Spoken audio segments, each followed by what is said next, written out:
Gen Z Speaks podcast. We are back with another episode as we promised, being more consistent. With me today, my fellow hosts, Matthew Gutierrez. How you doing? Doing good, man. Doing good this Sunday morning. And last but not least, the tech wizard himself, Jenish Thanki. How are you? I'm doing great, man. Having a great Our morning. tech wizard. I think that's what I'm going to call Jenish from now on. The tech wizard. Tech wizard. That's got a ring to it. What do you think, Jenish? No, You usually embrace that nickname? in fields of computer science, wizards are they actually called like real geniuses wizards. So like like the people in MIT that made like the internet, for example, they call them like the tech wizards. You are our tech wizard. There you go. I don't know if I would put myself in that category. Hey, man. Wizard. Let us call you a wizard if we want to call you a wizard. Just embrace it, like I said. Embrace it. There you go. So we have a lot to talk about today. One, the Pakistani floods, which I think a lot of people are familiar with. We're going to be talking about that. A lot of people were discussing it in the news and elsewhere about 3 weeks ago. The problem is it's still going on. Around a third of the country right now is underwater. Over 1,500 people have died. And because Pakistan's economy is so reliant on agriculture, about 40% of its workforce depends on agriculture. The floods have basically meant that the crops that the farmers had been, taken care of and looking after and depend on have basically been wiped out. And so Pakistan's facing a lot of short-term and long-term challenges. Around $30 billion the country has experienced in damages so far, I think. And let's talk about this. Jenish, what is your take on what's happening there, and how do you think we can prevent the effect of climate change that Pakistan is facing? How do we prevent this from happening elsewhere? Well, first of all, I want to preface by saying I believe it's 33 million people that are displaced in Pakistan. Mm-hmm. And to give context to that, I think Texas has a population of like 27 million people. So if we were to think about it in terms of America, imagine everybody in Texas was displaced. And their home, their homes were gone, or they've been impacted severely by the floods. So yeah, and then how we can prevent this? I mean, it's clear to the scientists that this is a result of climate change, and we should take notice. Like this this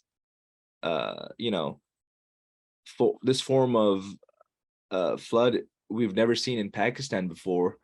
In its Pakistan? history. Huh? What's that? Oh, yeah, you said Pakistan. Pakistan? Go on. Oh, wow, I said Go on. I'm messing with you, man. Okay, yeah, no, but in Pakistan, we've never seen this type of flooding ever happen before, and I feel like climate change is played a big role in it, and we should take notice and definitely inform people that this is happening, and this is not a drill, this is not a joke, this is a result of climate change.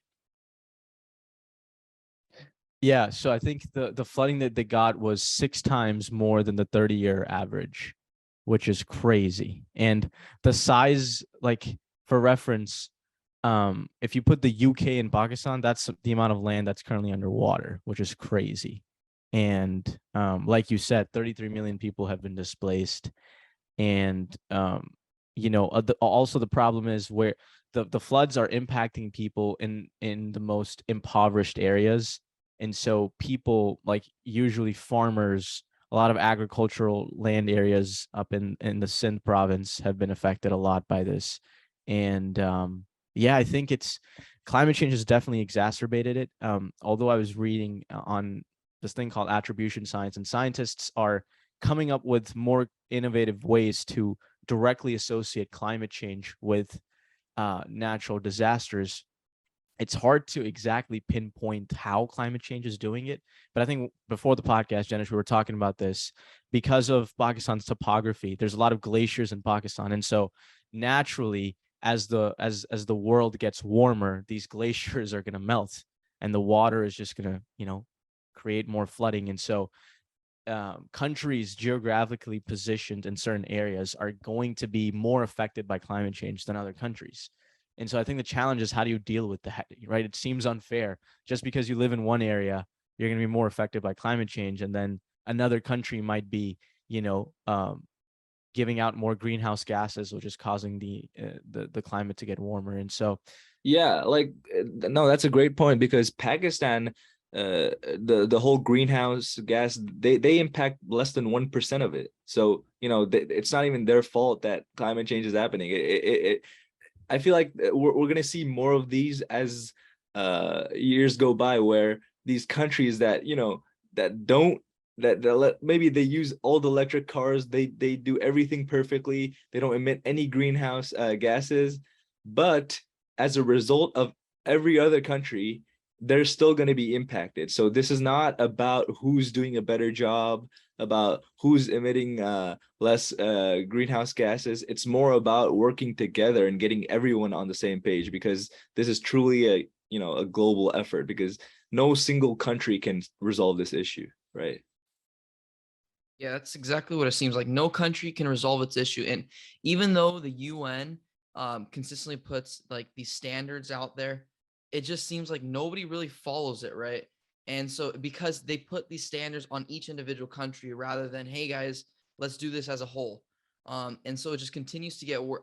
To me, it's still unfathomable to think that as 100,000 square miles of Pakistan is underwater. Like, that's absurd to me to even think about that. I mean, you said the UK, Colorado alone is 104,000 square miles. So imagine that all of Colorado is underwater and people just like have no choice but to kind of sit there and wait. It's pretty crazy. Another thing, like I was reading, is that it was predicted about a decade ago that the Earth would increase in heat by 7 degrees, and we're currently a decade later and we're over 5.5 degrees. That's insane to think about. I don't know exactly what the temperature was in the beginning, but 5.5 degrees warmer in a decade. Of course, natural disasters are going to happen, right? Imagine what's going to happen in 20 years from now if we're already seeing countries are going underwater. And so it seems like it's extremely pressing, and we just need to take it more serious. It feels like to me, usually I'm an optimist, but in this case, it's just, the pessimistic side in me is just thinking, I feel like it's going to be too late before we truly,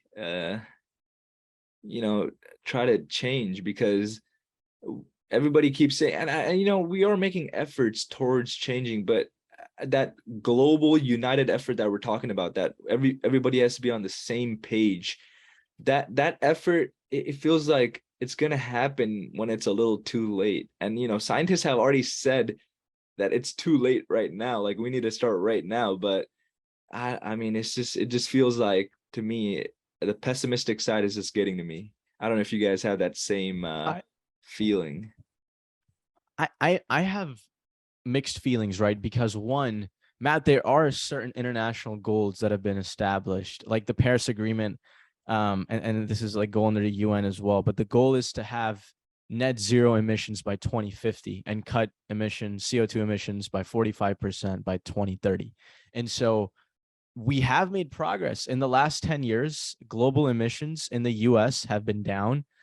In Japan, they've been down. In Europe, they've been falling. So for the last 10 years, so we are making progress, but we're not on pace. You guys are absolutely right. We're not on pace for where we need to be. And so one thing that's really interesting to me is the politics aspect of it, right? So China and India, global leading world's economies, are saying that when the US was becoming more industrialized, or the UK was becoming more industrialized, they weren't thinking about their emissions.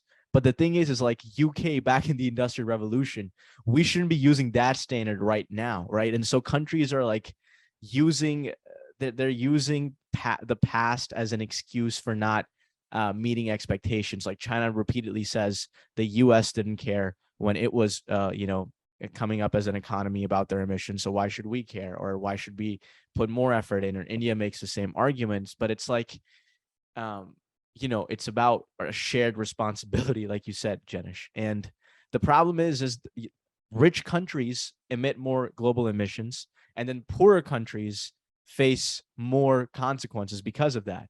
And it's like the politics of climate change is just messing everything up. And I just don't know how we move forward without just accepting the fact that we're in it together. Like every country has a shared responsibility, and some more than others, and that's okay. If you have to do more of something to save something, that's fine, right?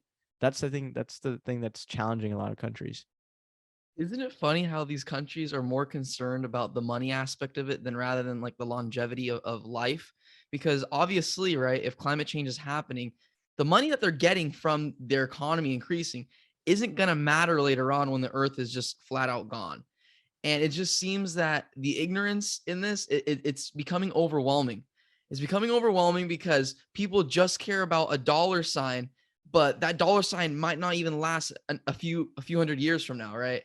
And so it's just a continuous ignorance Yeah, of just moving on. this seems like a case where we don't have the foresight, you know?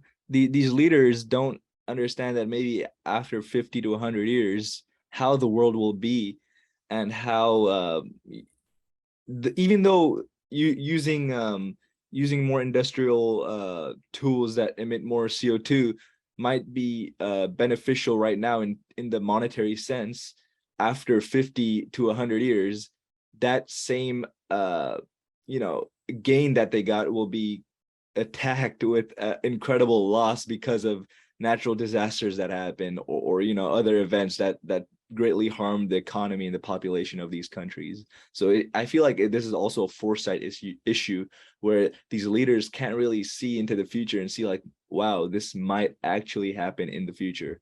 And it truly does feel like to me that in the future people are going to read this and think how stupid we were, and how dumb these leaders sound.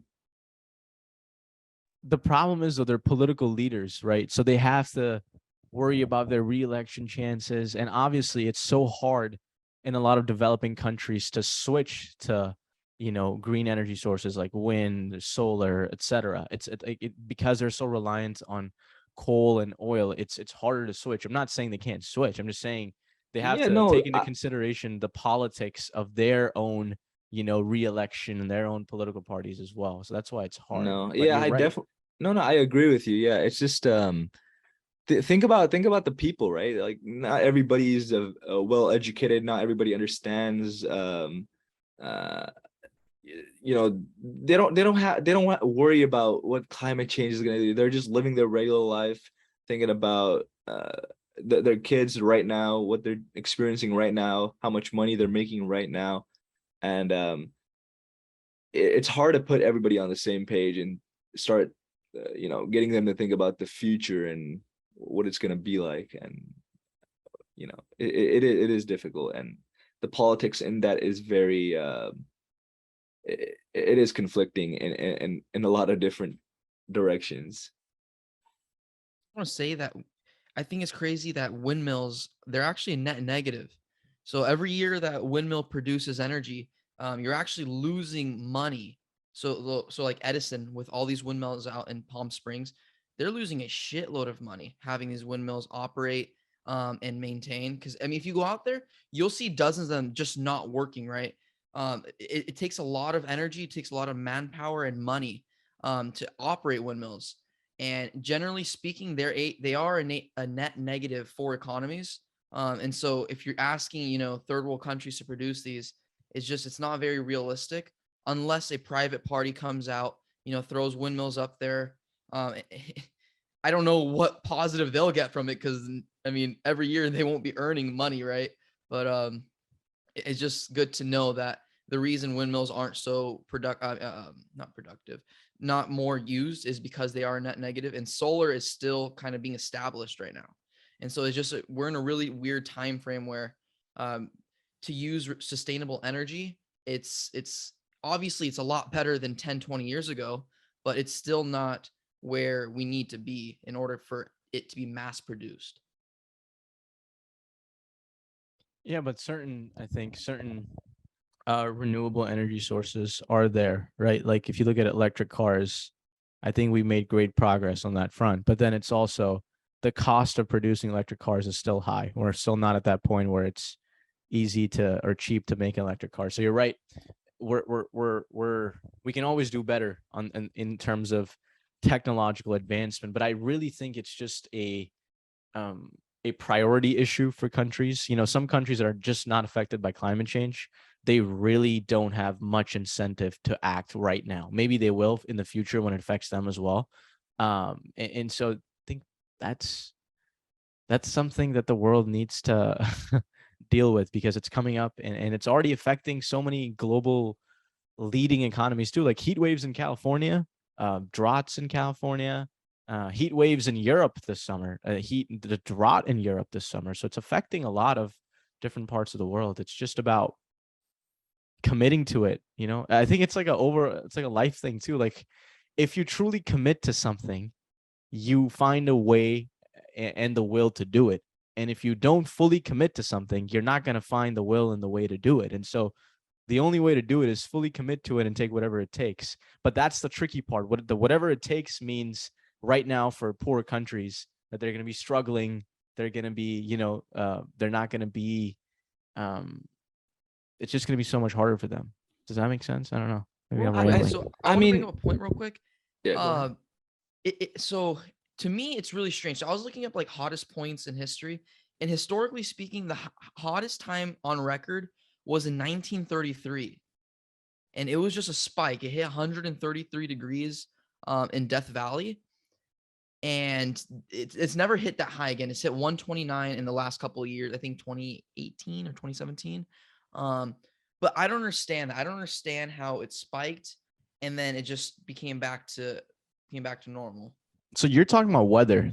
Weather is different than climate, right? So like weather can Right. fluctuate. It can be high one day and be low the other. But that's absurd, long right? term for climate, yeah. Well, crazy stuff in the 133 degrees. environment happens. It's crazy, yeah. But climate is like long term, like an accumulation of weather patterns. That's climate, right? And so like a lot of times people say, "Oh, it was snowing this winter. Look, climate change doesn't exist." That's just weather. That's not climate, you know. So over the course of decades, if we don't cut our emissions and if the global temperature is increased by more than 2.5 to 3 degrees, it's gonna be we're gonna be in a really bad spot. And 2.5 to 3 degrees Fahrenheit, by the way, if it increases to that degree, it's gonna be hard to really combat climate change. That's why Jenish was saying, scientists, 99% of them, climate scientists, agree the time to act is right now, not 10 days from now, years from now, decades. It's right now. So yeah. And going back just quickly to your point, Ibrahim, about committing and committing to change, it feels like that is also a problem, that countries are unwilling to commit to addressing climate change. But it also just feels like that whole idea of globally getting everyone to commit is just too hard. You know, like you said, everyone has their own priorities, everyone has their own agendas, and it's just, to me, I don't know how we can get everyone to commit. It just doesn't seem, it seems like a utopian goal that is just never going to happen, in my opinion, because everybody has their own agendas, everybody has their own priorities. And, we know very well that a lot of countries are not prioritizing climate change.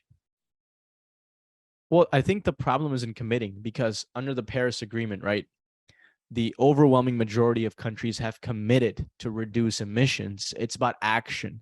Like, countries are so eager and passionate about committing to targets and goals, but when the time comes to act, they don't always follow through. And that's what we're seeing with climate change. A lot of countries are simply not meeting their goals. They've already signed all the documents, letters, and goals that there are internationally. It's just about committing that action. And you're right, it's going to be hard to fully commit. But I think countries have to realize that the world is just becoming a global village. We're so interconnected. As we become more technologically advanced, we're all just a one big community. You know, in the future, when we have faster air travel, it's going to be so much easier to get from one country to the other. And so we're just going to be so much more intimate, if that makes sense. Like it's going to be easy to get from point A to point B. And so because of that, it just makes sense to act now. Also, I don't want the world to collapse. I don't want my kids to live in a world of constant floods. Like, imagine not going to school because, oh, it's raining too hard and my grandparents didn't do shit about climate change. So I can't really go to school for 6 months. And then, yeah, there might be a heat wave coming where I can't go outside anymore. Like that's a possibility. So, Sure. Last thing here to end off this whole Pakistan with climate change and the impact Pakistan has had on climate change. So look, it's really sad, right? People are being displaced. Animals are going extinct because of climate change. Our terrain is going under. And it just seems that the more time goes on, the worse it's going to get. So let's just do something now about it, right? Let's not wait for the next big person to go out and make some technological advancement to help something significantly. Let's do our best, right? Each and every one of us, let's do our best to continue to help this problem go and cultivate this so it can eventually get into a better society eventually. I have an idea. Why don't all of us become vegetarians and stop eating meat? That's Okay. Sorry, I will die with high cholesterol. I will die at the age of 30 because I'll be There eating you go. ribeyes That's every something single you do day to before save I the go become a environment. vegetarian. See, I think the problem is that it's just human nature. We're always looking out for our own individual interests, and just countries are always looking for their own individual interests. That's why it's so hard for countries to think of themselves as part of a global community at times. I think the problem is about being selfless.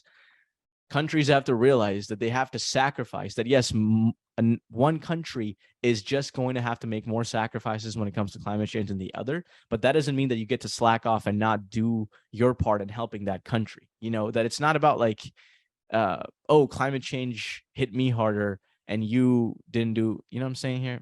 I'm rambling, but my point is, it's not like a competition here. Like it should be a competition about who's helping the other countries more and doing their part in reducing the effects of climate change. Yeah, I mean, if it was a competition, Pakistan would be like, yeah, we're not emitting any CO2. Like the emissions they're doing is like 1% or less than 1% of the total, emissions. And they're the sixth most populous country in the world, 220 Yeah, million exactly. people. So they're not contributing a lot to climate change, but they're the one that are being they're the one that are being impacted, right? So I mean, it's really not about a competition, right? It's really about just like you said, just working together and understanding that it's gonna impact different countries based on different circumstances such as geography. Yeah, sometimes, sorry, I don't want to keep talking about this issue. I mean, we should talk more about it, but just one last thing is, sometimes what scares me is like the visual images of literally like sea levels rising and just losing the Earth's natural beauty as a result of climate change. That's just like, I want my grandkids to experience the beauty of Earth. And I think, like in Pakistan, the glaciers are beautiful. Like the topography of Pakistan is beautiful. And like, because of climate change, though, they're going to be melting away. And people might never be able to witness the beauty of certain areas of the world because of climate change. And I don't know, it's just something that's like, I think about it and I get anxious about it, but it's like, what can I do? But I know I can do something. It's like Matt said, like I told Matt, like we can be vegetarians. We can quit eating meat and beef, or chicken, not chicken, but beef primarily, right? But I mean, I don't know. Yeah, I'm not willing We to. can recycle better. We can I buy mean, an electric there's car instead of using our gas car. We can fly less. See, that's the thing. It's like we're all hypocrites, man, because we're like, I just don't know how to wrestle with this individually speaking, because I'm a hypocrite myself. Some people look, I think it works like this. Some people prefer to travel more. Some people prefer to eat meat more. Some people prefer to drive a gas powered car more, right? So it's where do you compromise? And that's where it's really at, right? It's not, we have to stop flying more. We have to all get an electric car. We have to all stop eating meat. It's okay. I like eating meat. So maybe I'll get an electric car. Or I like traveling. So maybe I'll live in you get what I'm saying here, right? You have to compromise in certain areas than others, and you don't have to do everything, because if everybody does something, then eventually things will get better. But I mean that's true in a sense, but I feel like it's more about the countries, right? Like an individual person eating meat or driving a gas car, that's not gonna change the bigger picture. It's more about countries implementing policies such as, hey, if you buy an electric car, we'll give you some, we'll subsidize it, we'll give you some money along with it. So I think it's more about the countries acting, but the people are the vehicle for that action, where they promote their countries to make these policies. Can't control what other people, what the politics are going to do. We can only control what we're going to do, right? So if we start doing something, then maybe it becomes a snowball effect, and it's just a natural thing because the government now sees, oh, this is what the people are doing, so maybe we should actually do something about it. And so it's rather not like, hey guys, do this for us, do. It's rather, hey, let's do something naturally, and eventually it will happen. And I also think a lot of the CO2 emissions is a result of, coal usage and these usage of fossil fuels, which, in developed countries such as the US, we've kind of been changing that. We've I know I've read some articles where the usage of nuclear reactors are now becoming more popularized, as nuclear energy is an more efficient, a way more efficient way of providing energy for the country without emitting CO2. So there's a lot of technological advancements that are gonna definitely change the scope of this problem. What pisses me off the most is when people say, oh, I can't really do anything when it comes to climate change. Yes, you can. You can honestly look at your carbon footprint. If you're actually serious about doing your part, look at your carbon footprint, right? Like Matt said, you can pick and choose things that you are willing to compromise on. Like if you are a big red meat eater, that's fine, but maybe look at ways to get sustainably grown meat. Like, if you really can't quit beef, or like if you're the person that eats a lot and wastes a lot of food, 40% of Americans waste food, by the way. Not 40% of Americans, 40% of the food that Americans eat gets wasted. And so we can eat up all the food that we order at restaurants, right? Like have less waste. Don't use don't what am I saying here? I'm losing my train of thought, but my point here is that all of us can do our individual things, even in a small way, because like that's how things like climate change actually get reduced, is like all of us contributing in our own way and recognizing that all of us have an individual responsibility when it comes to climate change, that you can't just be like, oh, I'm one person, what can I do? Yes, you can do something.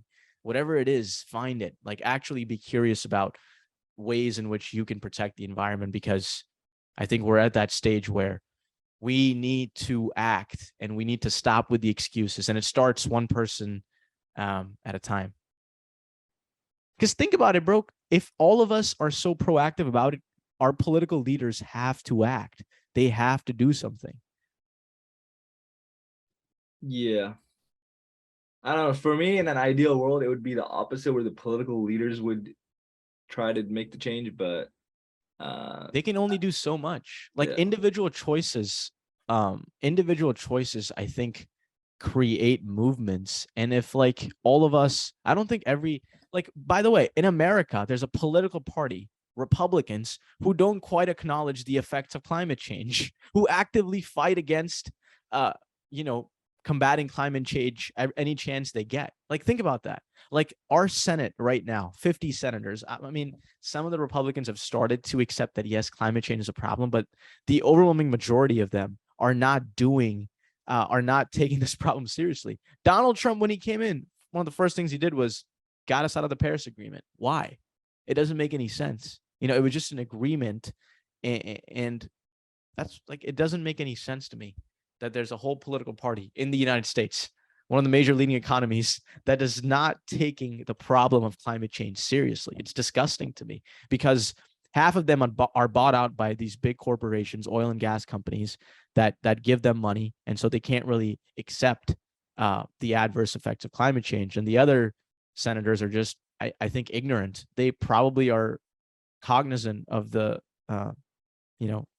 actually, maybe I don't think they're cognizant. I just don't think they're smart enough to realize the problems of climate change. I'm not saying all of them, I'm saying a lot of them, certainly.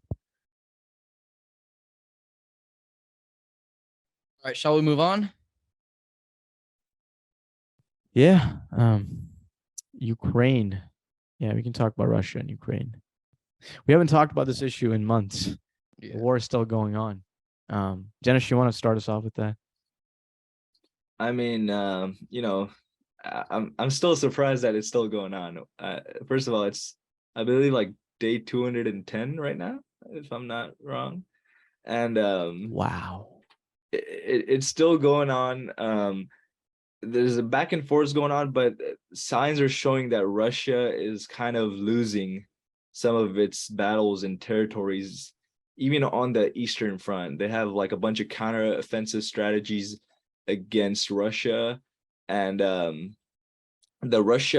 ministry, I think it was the Ministry of Defense, confirmed that they withdrew some troops from certain parts of Ukraine. I believe one of them was I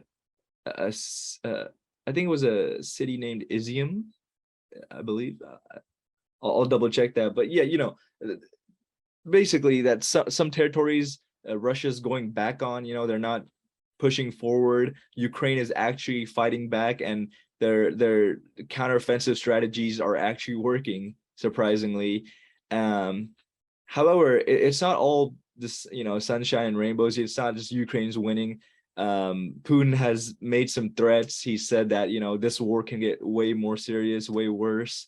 And he's kind of, there was like an interview where he's smirking about, I can make it serious and this can get way worse. So it's unclear right now. It's not just, it's unclear what's going to happen, just like it's been on day one. How do you guys think about, I just think, first of all, I think this was one of the biggest political mistakes of all time. Maybe not all time, but one of the most just like dumb political choices that Putin has made in his career as a politician and a leader.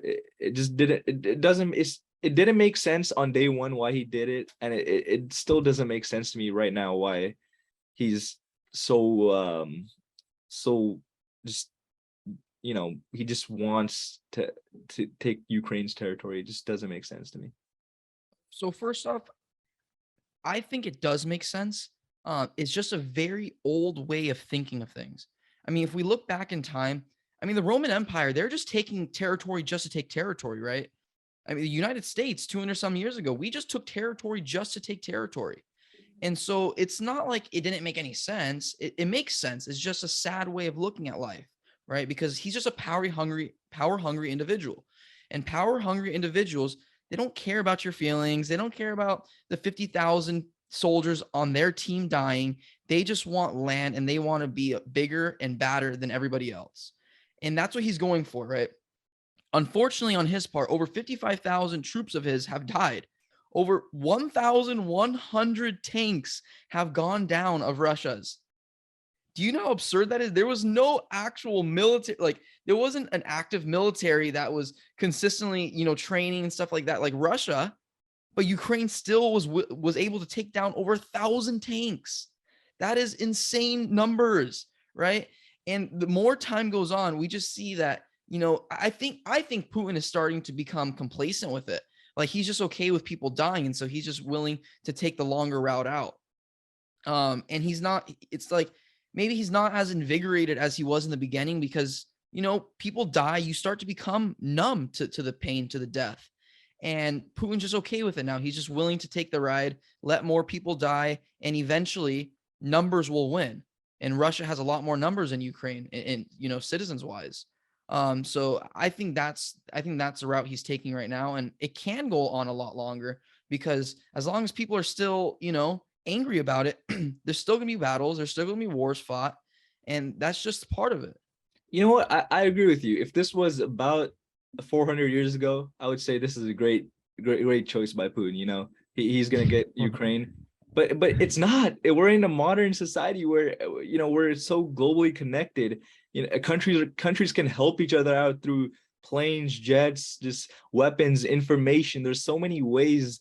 U.S. has given billions of dollars to Ukraine in assistance, and it just feels like this is not the right time for Russia to just try to take Ukraine. And other world leaders have agreed with the things I'm saying.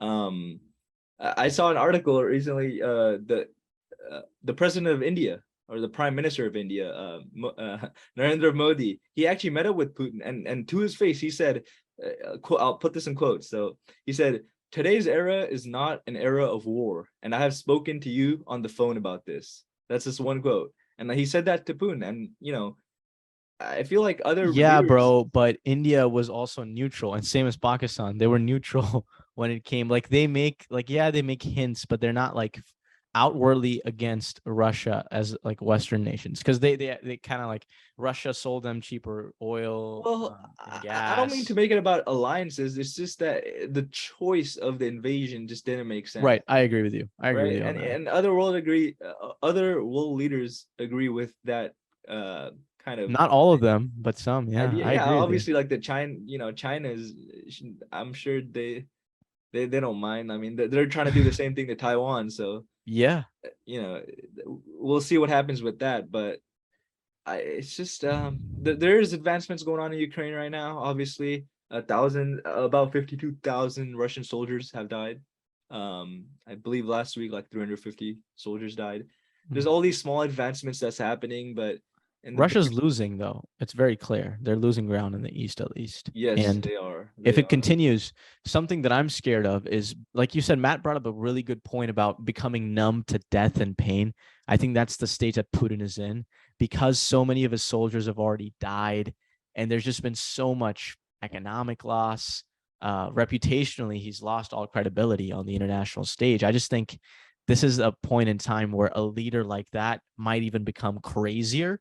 And so I don't want to sound an alarmist here, but Putin can win this war against Ukraine by just using nuclear weapons. That's his he can literally nuke Ukraine. And if a guy can just invade Ukraine, a sovereign nation, what's to say that he won't use nuclear weapons either as well? Because Russia never anticipated the amount of bravery and just heart that the Ukrainians have put in this war. Like, he really did not expect Ukraine to have a chance beyond a week or 2 weeks. I don't think they were expecting this to go on for 7 months. It's been 7 months. A small country has been putting up a fight against a nuclear Ukraine is pretty big in terms of size. No, I'm not saying. I'm saying in terms of military capacity. Oh yeah, like, it's not. You compared to can't really Russia, yeah, compare to yeah. Russia. But I mean, I'm not going to say Ukraine has been doing it solo. They've had so much help From the Western global, yeah, nations, and yeah. Putin had no idea that NATO would be so. And NATO, Europe, and America would be so so much. They would put. They would help Ukraine out in the way that they have. I don't think he had any idea. So Yeah, yeah. Yeah, it's I just definitely think it's gonna keep going on. I don't think it's gonna stop. the real Go quick, ahead. the point Ibrahim made about nuclear weapons, it just feels like it defeats the purpose of the invasion. I think what Putin wants is to be able to control the Ukraine, like the cities, the major cities, the major industrial points that they have in Ukraine. And if they just nuke all of it, there's no point of the whole invasion, right? I mean, yeah, you have the natural resources that are still present in Ukraine, but the whole state would just be all and just demolished, and it wouldn't make sense. Oh, we nuke this thing that we want to take control over. Like, it Yeah, but doesn't. do you think he'd rather say, "Hey, I lost," or "I can nuke you and I can win and I'm not going to be a loser," right? So those are two different things. Like, sure, he could want something, but I think his pride is so high that he'd be willing to go the extra mile just so he can say, "I won. Like, this is my land now. This is what I wanted. This is what I have." Yeah, true. He can be a complete psychopath, but also I feel like if he does use nuclear weapons, there'll be so many consequences from other countries. Like, think about it. Think about Yeah, we probably. hear that that he nuked one of the cities in Ukraine. Like, think about the responses from Western nations. I think it would be ridiculous, but we'll see what happens. Yeah, I hope he doesn't use any nuclear weapons. But you never know with Putin. I don't know what's going through his head. Really hard to predict type of guy. Too much power. Didn't he just get diagnosed with cancer? There's rumors. There I are think. rumors about that. I don't Yeah. know. Yeah. Some people say they were like analyzing him in like some I political thought it was official conferences. though. I thought like an official report came out on, or am I? I don't know what's happening. All I know is when you have that much power, man, it just corrupts you in a way that's just beyond our imagination. Like, no one can question Putin in Russia. What do you say to Putin? Like, you can't say anything to him. And then I think human nature is such that when you have that kind of power that Putin has, you kind of just lose sight of yourself. You lose sight of our morals and ethics, and they just take a back seat. And so he's just thinking through things through his arrogant lens, and I think that can lead to a lot of destruction. So By can the only hope way, and pray. are you saying that Taiwan isn't a part of China right now? Whoa. We're gonna be I don't know, man. All I know is that the Chinese government doesn't believe Taiwan's its own entity. That's true, bro. We're gonna get banned off TikTok, man, for this podcast. Oh man. Yeah, but that's concerning too, because China's getting ready to do some stuff there as well. They're always, Right. I don't know. The world's a complicated place, man. Why can't all of us just be happy and nice to each other? Because it Why wouldn't can't be you? life. Because this is Huh? real. This is real. It's too This is real. It real. wouldn't be life. I'd I be too think boring. I'm a believer. I think God gave us like all these problems like to humans. I mean, I believe that there's other stuff out there, but we specifically have like all these BS problems because that's just how we have to treat life. Like I think he wants to see how we will interpret how the problems he's given us. I think he wants us to see the hardship in a lot of things and see how we react to it. And based on how we react to it, whether positive or negative, will show like what kind of people we are, will show what kind of, stuff, I mean, whether it's positive or negative. And I think that's the ultimate goal. I don't want to get I don't want to get philosophical. This Man's getting religious. Preach, baby. I don't know. I think it all goes back to the self, being selfless. But it's hard to be selfless if you want to win, especially as a country. You have to put your own interests. America has put its own interests before so many other things. It's ridiculous. Like, as Americans, we're such hypocrites for asking the world to be selfless, because time and time and time again, we have literally prioritized us and our success beyond anything. And so morally, we're just so we're not credible to always be talking about being selfless. And so I don't know, man. It's all It's framework. fascinating. This is kind of off topic, but I was reading. I was listening to Dan Carlin's Hardcore History podcast. By the way, great podcast. Check it out if you already haven't. But Whoa, listen to our podcast first, then listen to his. if you like history, we don't talk about history that much. Dan Carlin, but yeah, no, he's huge. He's a huge podcaster. He made a podcast about slavery in America, and it was really fascinating about just listening to how he spoke about how hypocritical America has been. You know, I believe it was about like the 1820s. Most countries like the UK and all these Western European countries have already banned slavery, and been saying that slavery is wrong. But America, the country that in their constitution said all men are created with equal rights, that's the country that still has slavery and is justifying it in multiple ways. And that hypocrisy was seen by philosophers even then, and it was just insane. So yeah, of course, I think the selfish interests of America have been hypocritical in the past and still are hypocritical in many sense, and it is pretty crazy. Couple things here. So one, like the whole every man, at the time they didn't see slaves as full humans, right? They didn't see them as full men. Yeah, but everybody else did. UK did at that time. Right, UK banned but slavery. but that's aside the point, right? Because That's it's the the thing, founders of bro. the United States They that were are doing so it. It's not the founders ignorant. of UK. Yeah, They were maybe so they were ignorant. ignorant, but that's how Not they were maybe, they were seeing it, right? ignorant. But Yeah, that's like, that can excuse the No, fact. but it's not even no, it's not even that they were ignorant. The North was trying to ban slavery. So even in America, it wasn't but that like, was oh, way after, brother. That was no, way no. after. This is the 1820s. This is 1830s, Yeah, 1820s, right, but when was the Declaration and when was all 17 constitutions signed? 1776. That's what I'm saying. 50 years, that's a long time, man. Yeah, but yeah, no, things change. I agree with you. Yeah. Okay, and But another thing is, I mean, it's 100%. U.S. is not perfect. There's a lot of hypocrites and there's a lot of bullshit that happens. But I want you to name me a government that isn't hypocritical, that isn't bullshit. It's all the framework. It's all how the people in power frame how their country is viewed. It's all framework, right? Some people try to frame us as more positive. Other people try to frame another country as more negative. But if you go to that country, they're going to be framed as positive, and we're going to be framed as negative, right? And so it's all framework, and it's just how people view. It's just a perception of it. It's how people view one thing over another thing. It doesn't make another country right. It doesn't make us right. It's all bullshit. We live in a power hungry world where people are going to continue trying to get more money, more greed, more power, just because that's the nature. That's human nature, right? Humans always want more. And that's just what it boils down to in every country. It doesn't matter if you tell me Switzerland or Sweden how great they're doing.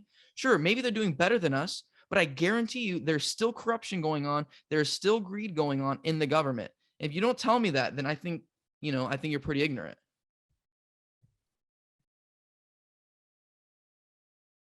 yeah, sure. I mean, you're right in a sense. Everybody, Yeah, mean, but that doesn't mean we shouldn't strive to be better. We shouldn't, like, that doesn't excuse the fact that we should always, strive to move forward and improve, No, I'm not saying that, my man. I'm saying like we can't just discount other countries just because they're not as big as us and we're doing the same thing that they're doing, right? Every country is doing this, and so it's like, don't just. I'm not picking on you guys. I'm saying this in general. I'm saying it's not just the U.S.'s fault. It's not just Russia's fault. It's not just the Big Five's fault. Every country's doing it. I mean, Venezuela has some of the worst politics in history, and there's still tens of millions, hundreds of millions of people living there, right? That's still significant. And so, like, just I get your because point. Yeah. you get my point now, yeah. You So see, it's like, Mhm. go ahead. Tell me if I'm wrong. Sorry, I'm interrupt. You're basically saying that oversimplifying global problems into saying, oh, it's the US's fault, or it's Britain's fault, it's colonization's fault, or it's that's fault. It's oversimplifying complex things. Like, for example, in Pakistan, right? The floods are happening right now. One of the ways this could have been prevented I mean, the one of the ways this could have been prevented is if Pakistan had a better water usage system. If it didn't have so much party divisions, if there wasn't as much corruption, so that the aid money that Pakistan receives doesn't get used in bad ways by these political warlords, basically. And so you're right. Every country has its own problems that lead to other problems. So I agree with you. We shouldn't oversimplify things, but I still think some countries in the world bear responsibility for the problems of other countries. That's, I think, a fact. Like, because I mean, if you look at historically, I just think it's part of the problem. It's not all of it, but it's part of it. Like, the US has systematically messed up countries because of overthrowing their political leaders, the CIA, like literally assassinating global leaders. I And so, think like, Matt, yeah, I think Matt's point makes sense for things that are not directly as a result of these big countries, right? Like there's some things that happen that the US has no part in, or maybe very little impact in. So we can't just point at the US and say it's your fault or your. But like Ibrahim is saying, like, a lot of these Middle Eastern countries are fucked because of the US directly. So I think it's fair to point at the US and say, maybe, you guys did fuck up here. So, No, 100%. So I completely agree with you that, like, we totally screwed over the Middle East, right? The reason we went there, they lied to us. We supported it, and then I mean, people saw it at the time, 100%. But 15, 20 years later, it's become a national consensus that we shouldn't have been in the Middle East in the first place, right? That we shouldn't have been looking for what we were looking for over there. But what I will say is my point is, sure, we messed up, but there's been tons of other countries doing the same stuff during the same time period that are just not viewed because media didn't talk about it, or we just don't know about it, right? So it's not just us making mistakes. It's other countries making mistakes individually. And people just tend to go towards the big dog because the big dog's easier to get. And so that's my point. Another point that Ibrahim actually brought up, which I thought was pretty good, that Pakistan is kind of exacerbated their resources before because of corruption, because of misplaced money and such. And it's interesting because, you know, climate change as a whole, we can probably do something about, right? Like that's a general consensus that we can do something about it. But people aren't doing stuff about it. So how do you react to that? You have to react to that to protect yourself, to protect your country.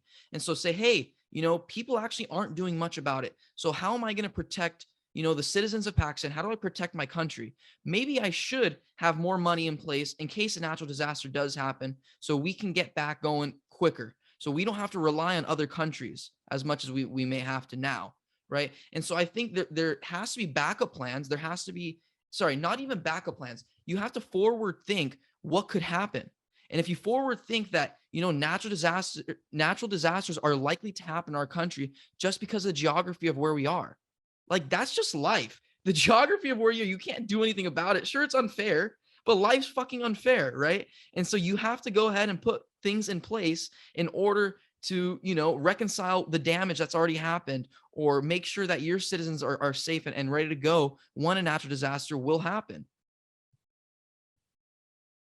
Yeah, but yeah, exactly. That's what I was saying. But the U.S. has like had a very large role in destroying a lot of things and people, and like in my Pakistan, the war on terror, the war in Afghanistan, 85,000 Pakistanis have died in the last 20 years. 85,000. The country says it has experienced $150 billion in losses during this whole war on terror thing. So it's complicated, man, and I hate to use that word over and over again, but there's so many different facets to the world's problems, and oversimplifying things is not fruitful for anybody. But I still think that doesn't excuse the fact that doesn't excuse the U.S. for the atrocities that's committed across the world. It's just we have to do better. We have to hold our leaders to be more accountable, and we have to be informed. So many of us are not informed about so many things. We're just ignorant. If we start caring, our leaders will start caring too. You know, it starts with us, leading by example. All right, I think that's a good note to end, perhaps.